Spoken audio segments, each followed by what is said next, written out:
The 12th quality of a leader is passion.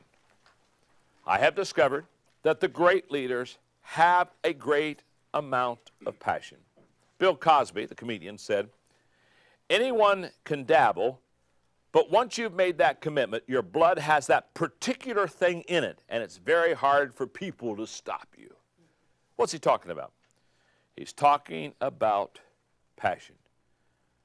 Again, I've talked often about high energy people versus low energy people. Can I tell you something? When you say, oh, that person's high energy, and oh, well, that person, they're just low energy. There aren't high energy, low energy people. There are just people who have passion and people who don't. And if you have passion, you're high energy. Let me put it this way. You have never met a passionate person with low energy. You never met a person say, oh man, I want to change my life and I want to change people's lives, but I'm just so tired.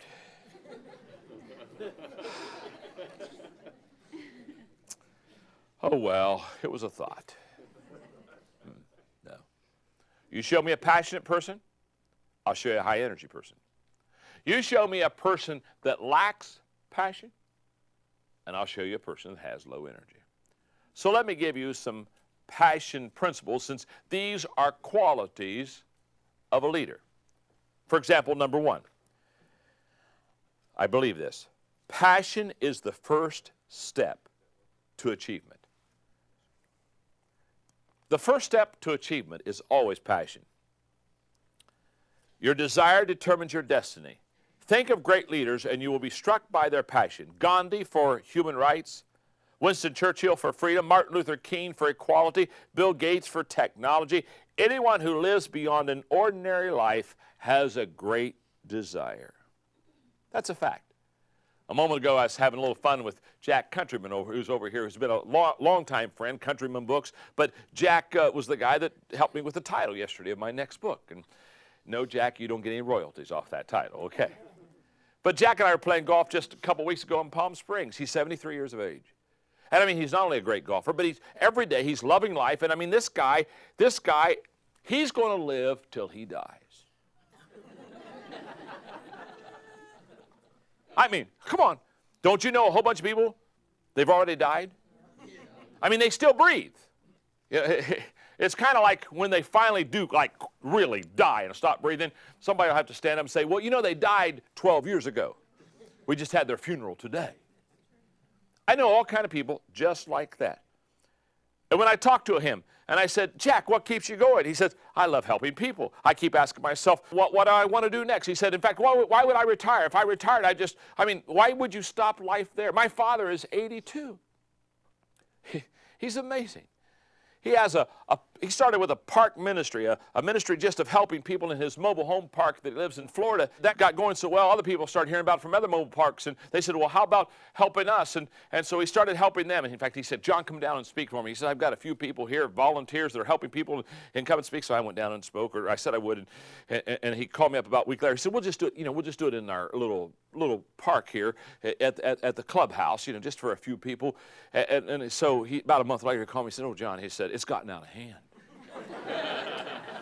I said, what do you mean it's gotten out of hand? He said, hundreds want to hear you.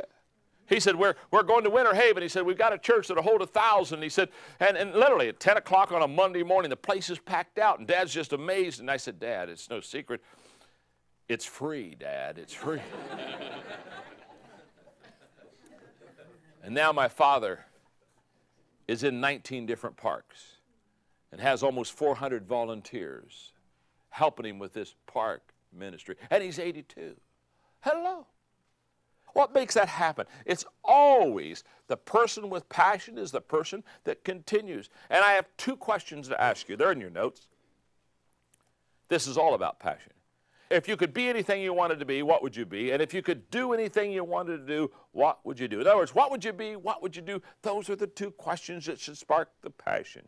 Number two, passion increases your willpower. And I discovered that want power must precede willpower. You got to want it before you can will it. It's the great story of Socrates where the young man approached the Greek philosopher and casually said, "O great Socrates, I come to you for knowledge." So Socrates, the philosopher, he took the young man down the sea, waded in with him, and then he ducked him under the water for 30 seconds. When he let the young man up for air, Socrates asked him to repeat what he wanted. "Knowledge, O great one," he sputtered. Socrates put him under the water again, only this time a little bit longer. After repeated dunkings and responses, the philosopher asked, "What do you want?" And the young man finally gasped, "Air! I want air!" "Good," answered Socrates. "Now, when you want knowledge as much as you want air, you will have it." Number 3, passion changes you. Forgetting about changing others, passion will change you. People ask me for advice concerning direction in their life, and my answer is always the same. What is your passion? Because whatever your passion is, you've got to follow it. I don't ever feel like I've worked a day in my life. I know I work, but I just never felt like I worked. I promise you, I love what I do. I live for what I do, and I wake up sometimes 2:30 in the morning, and I'm up. I put my robe on, I go down to my home office, and I get writing again. Why? Because there's a passion that I have in my life, and my passion is twofold. It's very simple. My passion is twofold. One is adding value to people. I just live to add value to people every day of my life.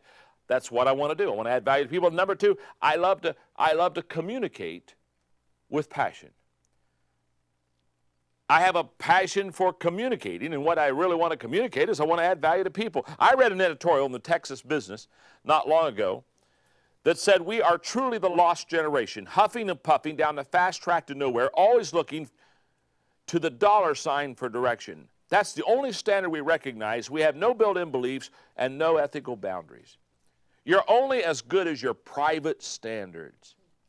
Wow, that is a powerful statement. When was the last time you gave a task your absolute best, even though nobody but you would know about it? Hello. See, I passionately believe the law of the lid, that your leadership will determine your effectiveness, and I'm passionate about that, and so I wrote the laws of leadership. I passionately believe that one is too small of a number to achieve greatness, so I wrote a book that would help people learn how the laws of teamwork so that they could become a good team player. I passionately believe that the secret of your success is determined by what you do daily in your activities, and so therefore I wrote a book called Today Matters. I passionately believe that the difference between successful and unsuccessful people is how they think. So I wrote a book called Thinking for a Change. I passionately believe that success is knowing your purpose in life, growing to your maximum potential, sowing seeds that benefit others. So I wrote a book called Your Roadmap for Success. In other words, what I'm saying is everything I write, I don't write because I kind of say, well, this would be nice, or this would perhaps help someone somewhere someday under the rainbow. I believe it's life-changing. In fact, when I pastored, it was kind of a joke around the office, because every Sunday as I would get ready for what I was going to speak on, people would ask me what I was going to share that day. I would say, truly, this is a life-changing message. And they kind of roll their eyes. Here comes another life-changing message. Were they all life-changing? No, I'm sure they weren't. But I want to tell you something. I wouldn't sit down for 30 minutes to listen to somebody who was going to talk about something they weren't passionate about. I would much rather hear somebody say, this is going to make a difference in your life. This is going to make a difference for all of us. That's the kind of thing I'm talking about. And that's what passion does for us. In fact, let me just say one more thing about passion. When passion changes you, it will change others. But let me tell you something. It's got to change you first.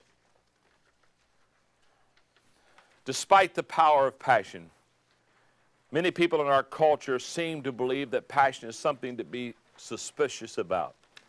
Sociologist Tony Campolo has observed, these are great words, we are caught up at a particular stage in our national ethos in which we are not only materialistic, but worse than that, we're becoming emotionally dead as people. We don't sing, we don't dance, we don't even commit sin with much enthusiasm.